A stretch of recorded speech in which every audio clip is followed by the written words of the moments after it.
Salut tout le monde, j'espère que vous allez bien, c'est Antoine le jardinier du Loup Batasse. La dernière fois qu'on s'était vu, c'était en janvier avec la serre qui venait d'être construite.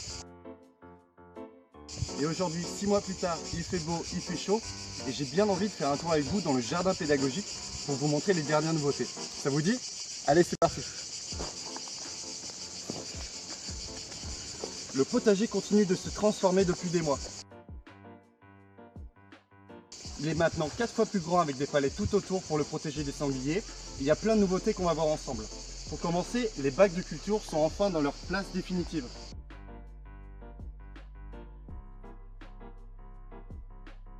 Pour ça, j'ai été aidé de bénévoles super motivés pendant un chantier participatif où on a décaissé le sol sur 40 cm et on l'a mélangé avec du fumier bien composté.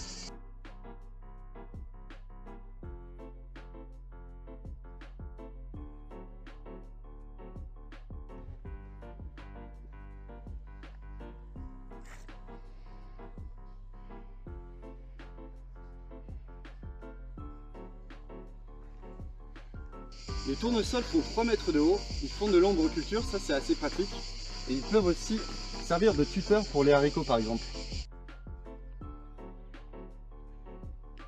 Ici, à l'ombre des arbres, on a construit avec Amélie, une super bénévole, ce banc arrondi avec des palettes de récupération où les groupes peuvent discuter, échanger, pique-niquer ou même faire des ateliers.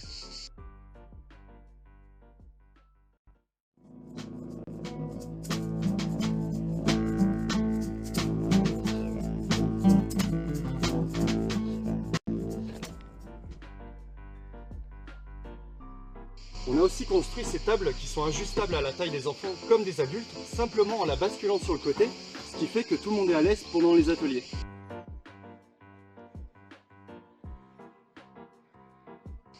Au printemps, on a eu l'occasion d'organiser 3 week-ends de formation sur des techniques de jardinage au naturel avec pour formateur Robin Giannini.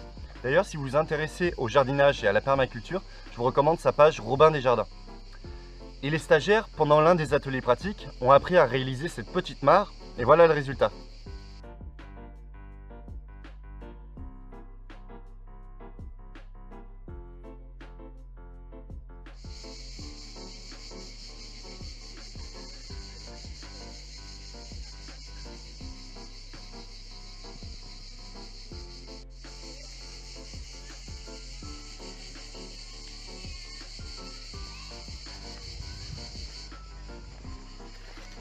Ici, j'ai fait une structure avec de la canne de Provence.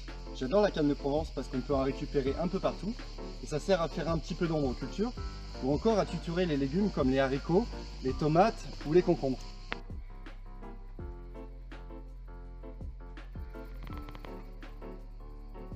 La serre est toujours efficace. Les aérations permettent de limiter la chaleur à l'intérieur et les semis s'y plaisent super bien.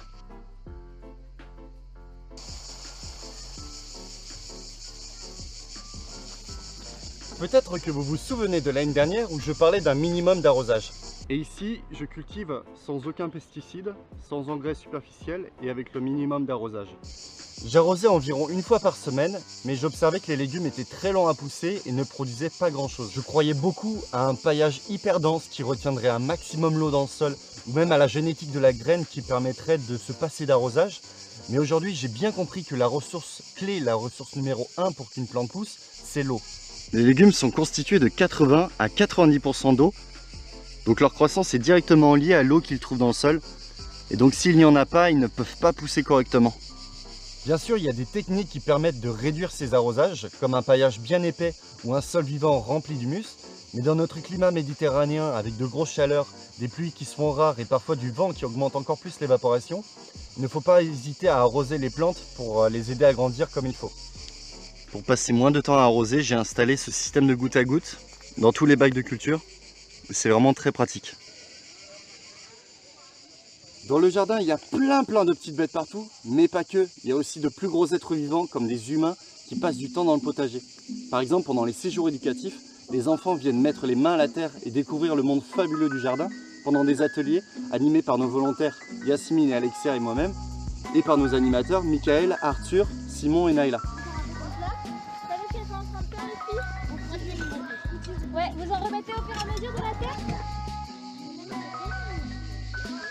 C'est quoi?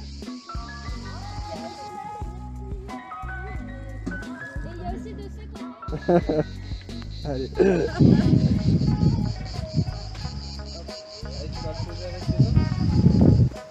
Merci. On dirait un cœur. Je vais voir ton loup. Yeah. Alors, oui, non, je peux pas. Au moins, il est toute la peinture qu'il y a dans les ponts. Voilà. Vous voyez le jus bien noir comme ça? Plein de bactéries dedans.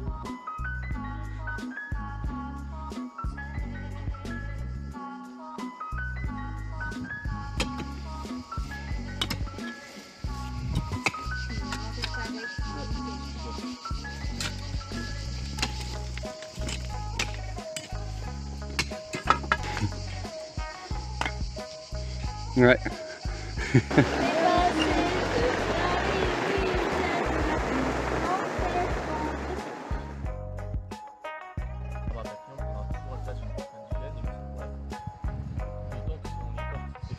Ils sont à la mode depuis quelques années maintenant, les hôtels à insectes. Si vous ne connaissez pas, le concept est simple, c'est comme un hôtel, mais pour les insectes.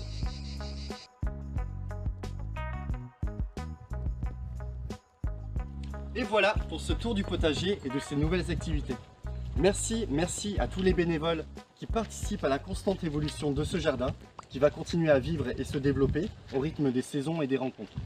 Et pour vous qui nous regardez, sachez que vous pouvez venir visiter le lieu, et si vous avez envie de mettre les mains dans la terre ou vous investir dans l'association, vous pouvez vous inscrire sur le site web du Loup Batasse en tant que bénévole, et vous serez tenu au courant des prochains événements et chantiers participatifs. En attendant, prenez soin de vous et des autres. Je vous dis à bientôt au Loup Batasse. Salut!